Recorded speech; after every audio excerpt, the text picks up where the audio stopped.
Hello everybody, this is Mateo, and, shouldn't we be burning up? I mean, we're kind of in a volcano, and fire's running into us right now, so I mean, it's pretty hot. I mean, look at these guys, they're on fire. Although they are pretty neat, because it looks like they're actually wearing suits because of what looks to be a tie in the middle. They're just wearing a flaming suit. They're ready for business, but, well, now they're just gonna get frozen, and also they have really weird names, Major Psychic Psycho and the Psychic Psycho, so one stronger than the other. As you can see, yeah, Fire Pendant would be really helpful for that. I mean, Paula only took 7 damage from that, everybody else took near 150. But otherwise, just spam bashes from Ness, PSI freezes of some sort from Paula and Pooh, and have Jeff use the heavy bazooka. Ooh, nice smash attack, 648 damage. That would still kill just about anything here, other than the boss, of course. But I mean, a normal enemy would die in 1 hit to that. Okay, we're just gonna heal up Jeff because he's hurting quite a bit. Also, you might have seen that I used the Brainstone. I thought it actually healed PP, but apparently not. So what does it do? What? Okay, sure. Speed capsule, very nice. Gonna give that to a party member immediately to increase their speed. Wow, the music here is actually kind of weird. It had like that doo thing. That doo. It's kind of really weird. Don't really remember the music here. Well, it might be because I've barely ever made it this far. I've only made it this far one other time. Other than the 4 times that I've tried to play through this game. Just gonna go ahead and life up Omega because we have a magic butterfly right here, which somehow didn't like immediately just catch fire, fall over, and burn. But whatever. Are these guys already running away from me? Weird. Okay, well, just some more psychic psychos of some sort. I want to say that they're probably the most dangerous enemy in this area, just because of their access to PSI fire. Also, we got the Cherub's Band, which is a pretty good piece of equipment. Gonna give that to Ness because Paula has the Pixie's Bracelet, and I'm pretty sure only she can equip that. It might be anybody can equip it, although I don't know. Soul-Consuming Flame. This guy looks dangerous, but really he's not that bad. I feel like he's the easiest enemy in this area. So, oh well, he takes a ton of damage from freeze, a whopping almost 400. So yeah, just really not that bad at all. The easiest enemy in the area, definitely. And they give quite a bit of experience for how easy they are, I do believe. I mean, everybody's leveling up, although that could have just been a coincidence. And by everybody, I mean only 2 people, but whatever. This dungeon is rather short, and I don't know it that well, so I'm not going to be grabbing all the treasures in the area. But still, it's just really short. Or maybe that's just because I don't go to grab all the treasures in the area, that's why it's so short. Either way, we have a new enemy here, the Evil Elemental. These guys are also pretty easy, but they take no damage from PSI attacks, as you can now see. They can still solidify, however, but still, just don't use PSI attacks. Just have Paula and Pooh attack somebody else who's in the battle, or just bash if you're fighting only an Evil Elemental. But otherwise, just bash him, and then he will dissolve, and then we can take out the other guy, which is spamming fire, which is not good for me, considering how little health everybody has. Jeff is nearing death. For whatever reason, Pooh's taking minimal damage from the fire. Maybe one of his equipments blocks from some fire damage, just compared to everybody else, I don't know. Okay, let's go ahead, PSI, life up of some sort on Jeff. Although, really, I probably should have just used a life up Omega on everybody, which I think I'm going to... Nope, just gonna heal up Ness as well, because he's getting kind of low. Life up Beta heals 270 health, practically doubling his health amount as it is, and it still wasn't enough. Was that piece of fire just on the rope?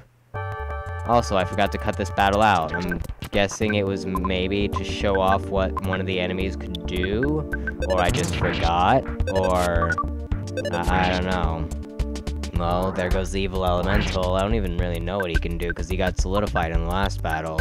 and then he died. And then the soul-consuming flame, yeah, they did nothing, so I just completely forgot to cut that out. This is a really neat background in the battle, though. Just throwing that out there, just the lines waving like that, kind of. I mean, it's kind of neat. Okay. There's a treasure chest over there, but I don't care to grab it, and I can't right now. I have to get around up to the higher level and then climb down the rope. Whoa, this is super laggy. Why is it lagging so much? Okay, well, it looks like I am going to get that treasure chest. So I lied. A moonbeam gun. That is very nice. New equipment for Jeff, although really he isn't attacking with his weapon very much anymore, because I'm pretty sure, only pretty sure, not completely, but I'm pretty sure that the heavy bazooka is more powerful than his moonbeam gun. Especially since it can hit multiple enemies. If you have multiple enemies in a row, then it would be really powerful. Okay, I'm trying to phase out the enemies, get them to not appear. Nope, they're still there. Okay, giving up. Just gonna go kill them. You'd think that, like, the tip of Ness's hat would have caught on fire by now, and just it would be slowly burning away, but apparently not. Only one enemy decided to fight me right there, but whatever, we still killed him all the same, and one last guy. Okay, so let's just go ahead, heal everybody up. We have quite a bit of PP left, so that should be enough to fight the boss, and Paula has a ton, which is good. Although really, her attack, her Freeze Omega doesn't use that much PP. So, if she could have less and we would still be fine. But here we have the Carbon Dog. The very last year Sanctuary boss. Okay, so just gonna quickly use the neutralizer because I am incredibly sure that this guy comes with a power shield or a PSI shield, a psychic shield I guess you'd call it. So just going to use the neutralizer because I'm pretty sure that that would get rid of it, although I think you might have to use the shield killer specifically, I'm not entirely sure. Probably don't want to use fire on him considering how he's made out of fire. So I don't think that fire attacks would do a whole lot. But just freezes, maybe Starstorm from Pooh if you wish. But I'm just gonna stick with freeze. Yeah, that does quite a bit as well. Freeze Omega does only slightly more. Heavy bazooka fires, and of course use you can bash, or you could use Gaming Omega, but or Gamma or whatever you have. Pretty sure I only have Gamma right now, but I'm actually going to save it for later. But we can still spam freezes because of how little PP they use. And, yeah, okay, he gave off a rainbow of colors, and now he turned into the Diamond Dog, which, kind of unfair how the shield blocked my hit even though I attacked him before he became the Diamond Dog. I'm just gonna use a Life Up Omega now, because everybody's kind of hurting. Gonna try to see if I can get rid of that shield. And Jeff is nearly dead. And of course you do that right then, you jerk! Well, we could just spam PSI with everybody, and it's a power shield, so it'll only knock back physical attacks. He does not have a psychic shield, at least I'm pretty sure he doesn't, unless he started with one. I think I ended up using the neutralizer there again. Just gonna go ahead, freeze. Hopefully this does a ton. Yep, good enough. 195. I think that's less than the Carbon Dog, but it's still a sizable amount. Gonna go ahead and get rid of his power shield again so Jeff can actually do some damage. And then Jeff's going to die, so that was completely pointless. Yeah, I only have Gaming Gamma right now. Oh well. Whatever. What am I going to do? Gaming Gamma, freeze, maybe Jeff can get in a hit before he hits the bucket. I really don't know. If I take too long going through all my menus to choose my attacks, he won't. Will Jeff get his revenge and kill the Diamond Dog with his last breath? Will he? Nope. Oh, poor Jeff. At least he got his attack in before he reset up the power shield, so he didn't get his damage sent back at him. So that's good.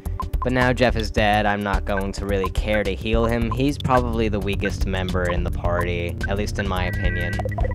So I don't care if he doesn't get the experience from the battle, as well as we're at a pretty good level as it is. Like, aside from one dungeon, we're pretty much set, and we're actually coming up on that dungeon soon enough. At least I feel like, although I'm not the best Earthbound player, so whatever. But he has a power shield set up, so make sure you use nothing but psychic attacks here. He has a ton of health, by the way. And he actually solidified for the first time, and then he dies before the solidification can even take effect. 100,000 experience and then some. Really a high amount. So very nice. He fades away, and we can go check out the last year sanctuary location. Let's just... what am I doing? Hey, I have a cup of life noodles. I didn't know that. Gonna get rid of the diamond band. Just gonna quickly do some item management for no apparent reason. What am I looking for? Just quickly looking over everybody. Okay, hey, Pooh has a rock candy. I didn't even notice that. I wonder if I ever do notice that. I don't think so. I think that just stays in his inventory forever. Okay, well, we have a volcano. It looks pretty deadly. I mean, there's fire just, like, shooting out of it. One note. That last year sanctuary location only had one note. We could have just, like, done the first 7 of them and then just guessed on the last one, and we would have eventually got it.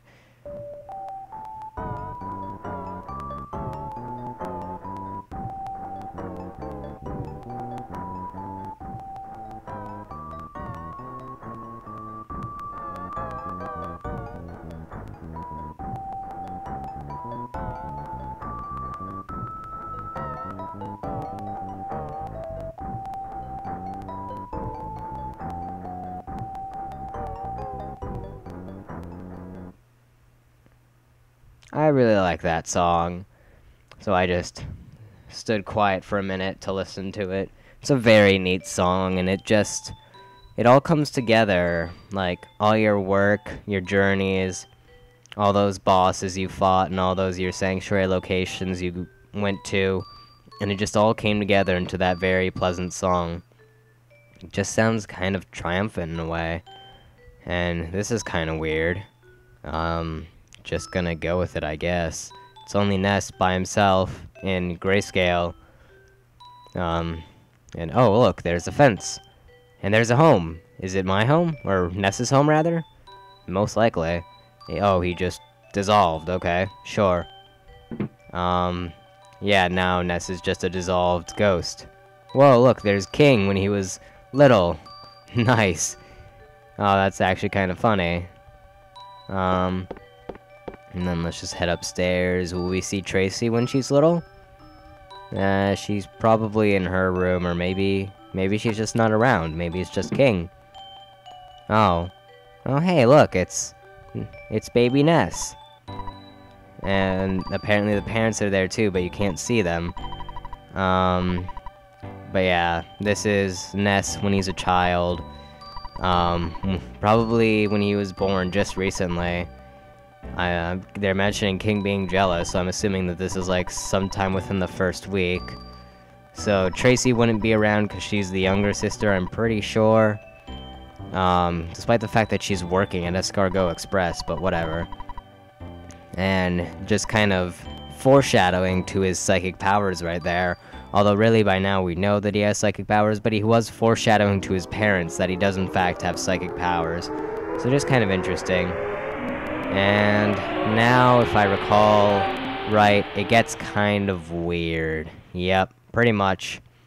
What is this place? Just gigantic carrots and tomatoes and weird trees. And hey, there's the mood trainer guy.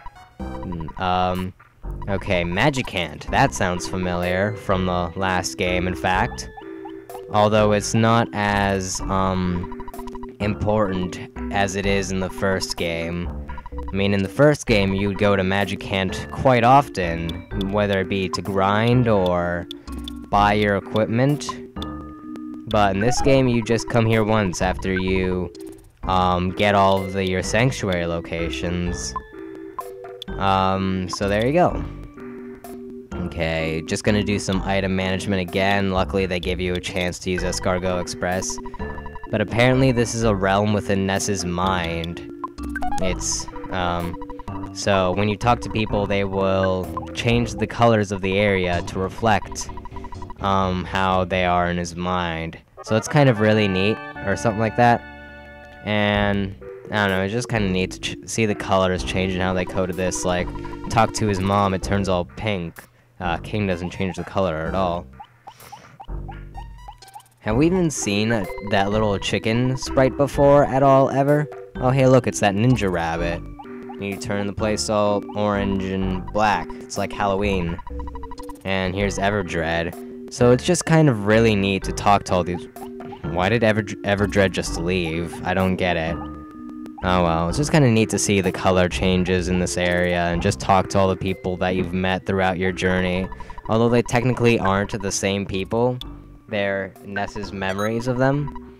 But, oh well. Okay, so I'm going to buy a bunch of Earth Pendants because I'm pretty sure that they're better. I'm pretty sure that they offer protection against all elements, and I'm going to buy 3 of them in total.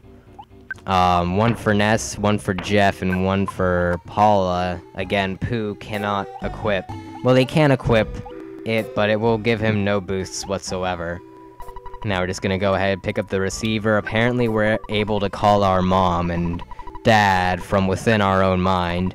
Although we did see the mom there. It would have been funny if you talked to the telephone and it'd be like, oh, hey, son. Like, his dad really is a telephone. But we'll explore this place later.